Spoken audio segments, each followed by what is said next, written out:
1,000 years ago, the most educated person alive believed the stars were tiny lights fixed to a crystal sphere just out of reach above the clouds. The universe had a ceiling, it had a wall, and nobody thought that was strange. We've inherited that instinct. Somewhere deep in your brain, you still picture the universe as a giant room, a space with walls. And if it has walls, then it has an edge. And if it has an edge, then a reasonable question follows almost automatically. What's on the other side of it? It sounds like a simple question. It is not. Because the closer scientists looked, the more they realized the edge of the universe is nothing like the edge of anything you've ever touched. And the real answer is so strange that for most of human history, nobody was even asking the right question. So let's ask it properly. If you got in the fastest ship imaginable and flew in one direction forever, what would you actually hit? Start with the part that feels obvious. The universe is big, but big is a word that completely fails here, so let me try to make it physical for a second. Light is the fastest thing there is. It crosses the distance between the Earth and the Moon in about a second. It takes 8 minutes to reach you from the Sun. The light hitting your eyes from the next nearest star left it before you were likely thinking about anything at all, 4 years ago. Now stretch that out. The light from the edge of what we can see has been traveling for over 13 billion years. It left its source before the Earth existed, before the Sun existed, and it's only just now arriving. But here's what's interesting. That distance isn't the edge of the universe, it's the edge of what we can see. And those are two completely different things, which is the first place our room with walls instinct quietly breaks. Scientists have a name for the boundary of the visible. They call it the observable universe. And the reason it exists isn't because the universe stops there, it's because of a speed limit and a clock. The universe is roughly 13.8 billion years old. Light has only had that long to travel. So no matter how powerful your telescope, you can only ever see things whose light has had time to reach you. Everything further away is simply too far for its light to have arrived yet, which means the edge of the observable universe isn't a wall in space, it's a wall in time. You're not looking at the boundary of everything, you're looking at the limit of how far back you can see.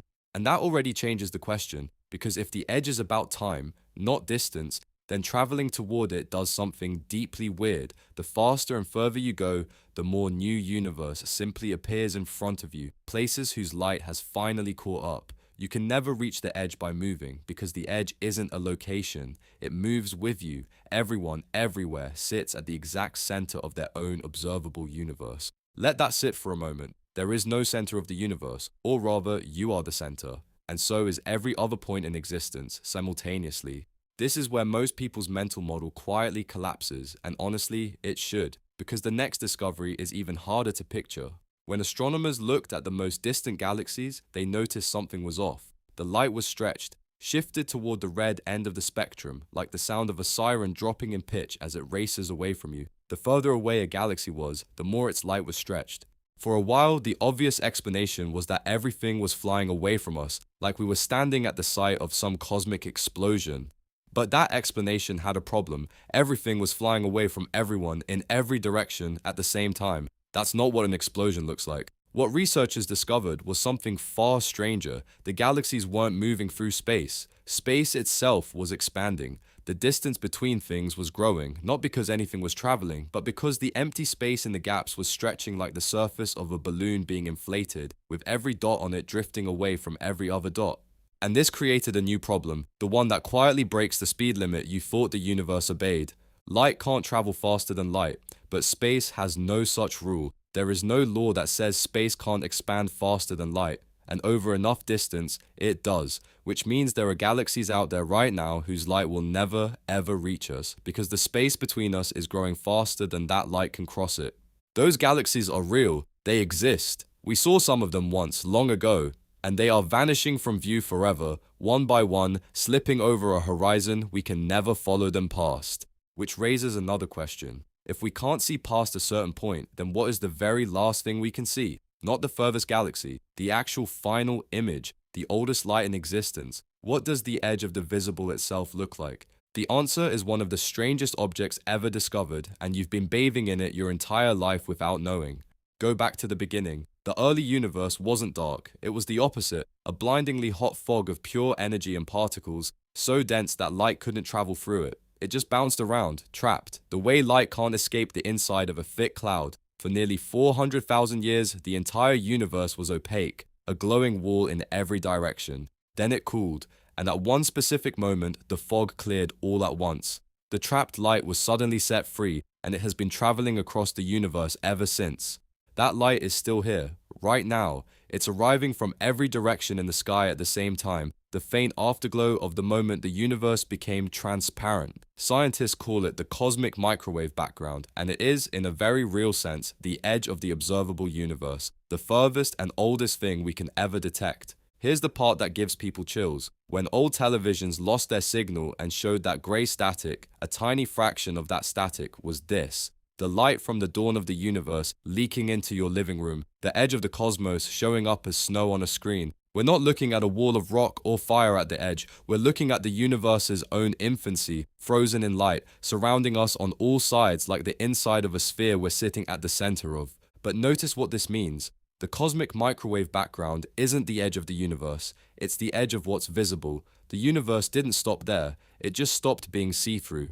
There's more behind that wall of ancient light. We simply can't look through it, the same way you can't see the surface of the sun's interior, only its glowing skin. So now we've arrived at the real question, the one hiding underneath the title the whole time. We know where the visible ends. But what about the actual universe? Is there a true edge out there, somewhere past everything we'll ever see? The honest answer is one most people find genuinely uncomfortable. As far as anyone can tell, there isn't one. When scientists measure the shape of the universe, and yes, that's a thing you can measure by studying the geometry of that ancient light, they find it is, to the limit of our precision, flat. Not flat like a pancake. Flat in the sense that parallel lines stay parallel forever, that the universe has no curve that would eventually loop it back on itself. And a flat universe, mathematically, doesn't end. It just keeps going. Possibly forever, possibly infinite in every direction. This is the thought that breaks people, so let me be careful with it. An infinite universe doesn't mean a very big universe. It means there is no furthest galaxy, no final star, no outermost wall with something beyond it. The question, what's at the edge, might be like asking what's north of the North Pole. The question feels reasonable, but it has no answer, because the thing it's pointing at doesn't exist. And if that's true, it leads somewhere almost too large to think about. In an infinite universe, with matter arranged by the same physics everywhere, every possible arrangement of atoms eventually repeats. Which means somewhere out there, unreachably far, there could be another region identical to this one, another planet like Earth, another version of you, reading these same words, wondering the same thing. Not a metaphor, a direct consequence of the math, if the universe really is infinite. But here's the catch, and it's the one that ties this whole thing back to you. We will never know. We can't. Because of that expanding space and that speed limit, the part of the universe we can ever observe is finite and sealed off. We are trapped inside our own bubble of visibility, with a hard horizon we can never cross, surrounded by an answer we are physically forbidden from checking.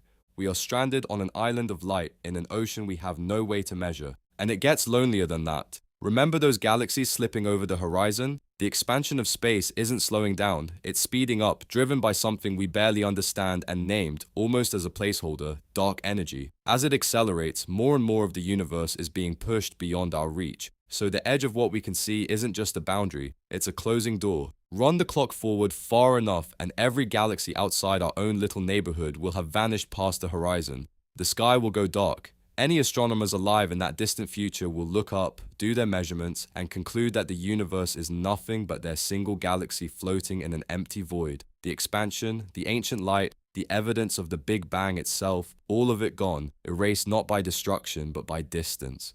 They'll have no way to know the truth. The clues will be on the other side of a wall they can't see past. Which means something quietly staggering about the moment you happen to be alive in. We exist in the narrow window where the evidence is still here, where the ancient light still reaches us, where you can still look up and reconstruct the entire story of where everything came from because it hasn't been hidden yet. A few billion years too late, and this video couldn't have been made. The question couldn't have been answered. It might not even have occurred to anyone to ask. So go back to that device in your hand, the one that can pull up a galaxy 11 billion light years away before your coffee gets cold. You've probably thought of that as a small thing, a convenience, a toy.